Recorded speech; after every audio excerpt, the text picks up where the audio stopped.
Front, അസ്സലാമലൈക്കും. അപ്പോൾ ഞങ്ങൾ ഇന്നിവിടെ ഉണ്ടാക്കാൻ പോകുന്ന ഒരു ഫേക്ക് ബ്ലഡാണ്. അപ്പോൾ അതിന് വേണ്ട 2 ചേരുവകളാണ്. എന്തെല്ലാം നോക്കാം.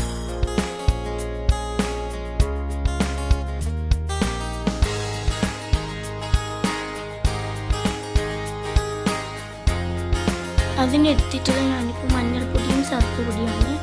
ഇനി അത് ഒരു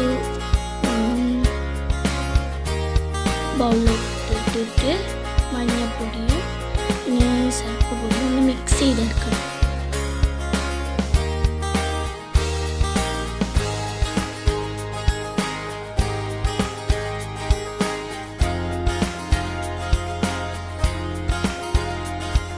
മിക്സ് ചെയ്തെടുത്തതിന് ശേഷം അതിലോട്ടേക്ക് വേണ്ടത് ഞങ്ങളുടെ മെയിൻ ഇൻഗ്രീഡിയൻസ് വെള്ളമാണ്. വെള്ളം ഞാൻ ലേശം കൂട്ടുന്നുണ്ട്. ഒന്ന് മിക്സ് ചെയ്തെടുക്കുക. ഇപ്പം നിങ്ങൾ കാണാതെ ചോത്ത് വരുന്നത്.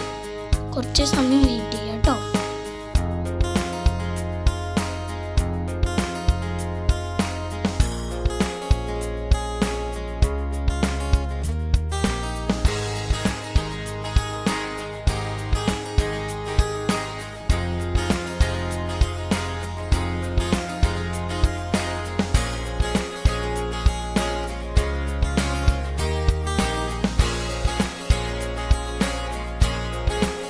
പിന്നെ പ്രത്യേകം ശ്രദ്ധിക്കുക, ഫേക്ക് ബ്ലഡ് ആക്കിയതിനു ശേഷം അരിച്ചെടുക്കണം. ഇല്ലെങ്കിൽ അതിൻ്റെ സർപ്പിൻ്റെയും മഞ്ഞളിൻ്റെയും തരി ഉണ്ടാവുമല്ലോ. അപ്പോൾ ഞാനിപ്പോൾ 2-3 പ്രാവശ്യം ഒന്ന് അരിച്ചെടുക്കുന്നുണ്ട്.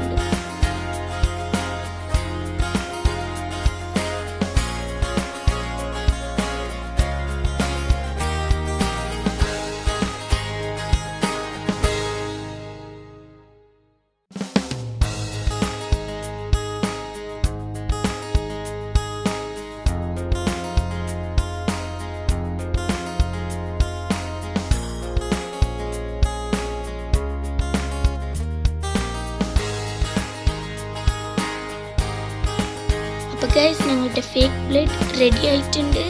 ഇഷ്ടപ്പെട്ടാൽ ലൈക്ക് ചെയ്യുക, ഷെയർ ചെയ്യുക, കമൻറ്റ് ചെയ്യുക. Okay, bye bye.